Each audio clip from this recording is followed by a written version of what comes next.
The Aurora Theater shooting trial starting today. District Attorney George Brockler painting a picture of a calculated massacre. Telling jurors James Holmes was sane and meticulous as he plotted the killings. On July 20th, 2012, he tried to murder a theater full of people to make himself feel better, and because he thought it would increase his self-worth. The defense arguing he is battling mental illness and has for years, and we just learned has been medicated for 2 years. His attorneys refuting prosecution's claims that Holmes was methodical in his planning. People who have severe mental illnesses think, plan, act, live. The question is not can they plan, but what are they planning for? Is it a logical, goal-oriented objective? Or is it an illogical, delusional objective? 7 News reporter Marshall Zellinger in the courtroom all day. And Marshall, did jurors show any visible reaction?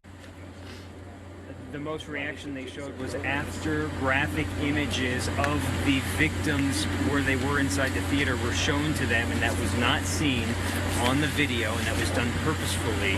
But District Attorney George Brockler showed those graphic images, and when he got to the end of that, you could see some of the jurors crying. Hour and 45-minute opening statements, he showed a video of the youngest victim, Veronica Mosier-Sullivan. There was surveillance video of her walking by a concession stand, and then there was a photo that he showed of her and then pointed to the defendant and said, that guy shot her 4 times. At that point, I saw at least 3 different jurors tear up, and I counted a total of 4 jurors crying at some point of that graphic visual aids, essentially. You could also see a lot of the victims and the victims' families crying at the same time as those photos were shown. There was also an audible moan, and I couldn't tell. I don't believe it was from the jury. I think it was from some of the family members. At one point, when the DA showed part of the notebook and said he was researching, he had handwritten that he was researching firearms laws and mental illness, and at the reference of mental illness, I heard a moan from someone in the gallery. And Marshall, in our wide view, we could see the shooter wiggling in his chair a bit, but what else could you tell about his misdemeanor? Or his demeanor?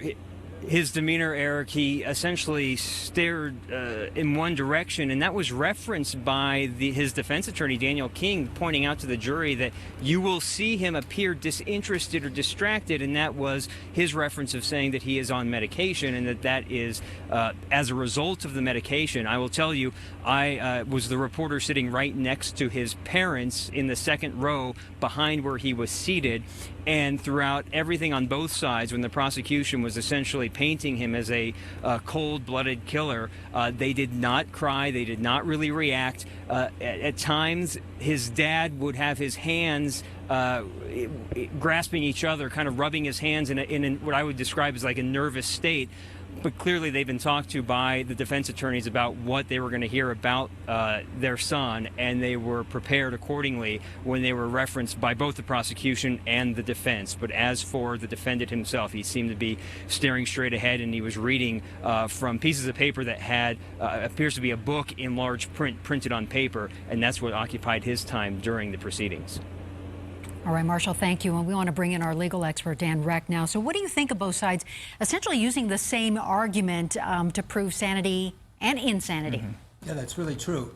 The defense was clear, as they have been for 2 years, that this is not a whodunit case, that they admit that James Holmes was the one that pulled the trigger and caused all of this horrendous agony and death in the theater. In fact, the defense used that kind of terminology.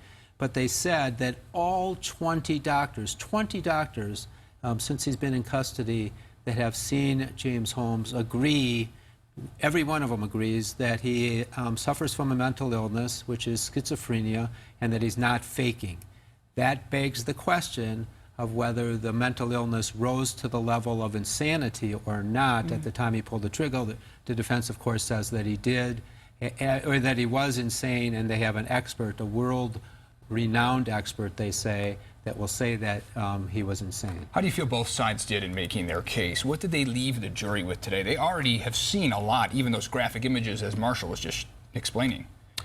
Well, George Brockler, the elected DA, gave the opening statement and spent the 2 hours by himself giving the opening statement. He's a very good speaker and did a nice job of presenting their position. He spent over an hour and maybe up to an hour and a half methodically talking about the planning that James Holmes did, because it's their position that the more planning was involved, the greater the likelihood that he was sane, that an insane person doesn't do this kind of methodical planning. The defense, on the other hand, has an expert that says you can do all of that kind of planning and still be insane and not know the difference between right and wrong, which is the definition of insanity in Colorado. Well, we'll be learning more about that definition in the weeks and months ahead. Dan Reck, thank you so much for joining us to provide some insight.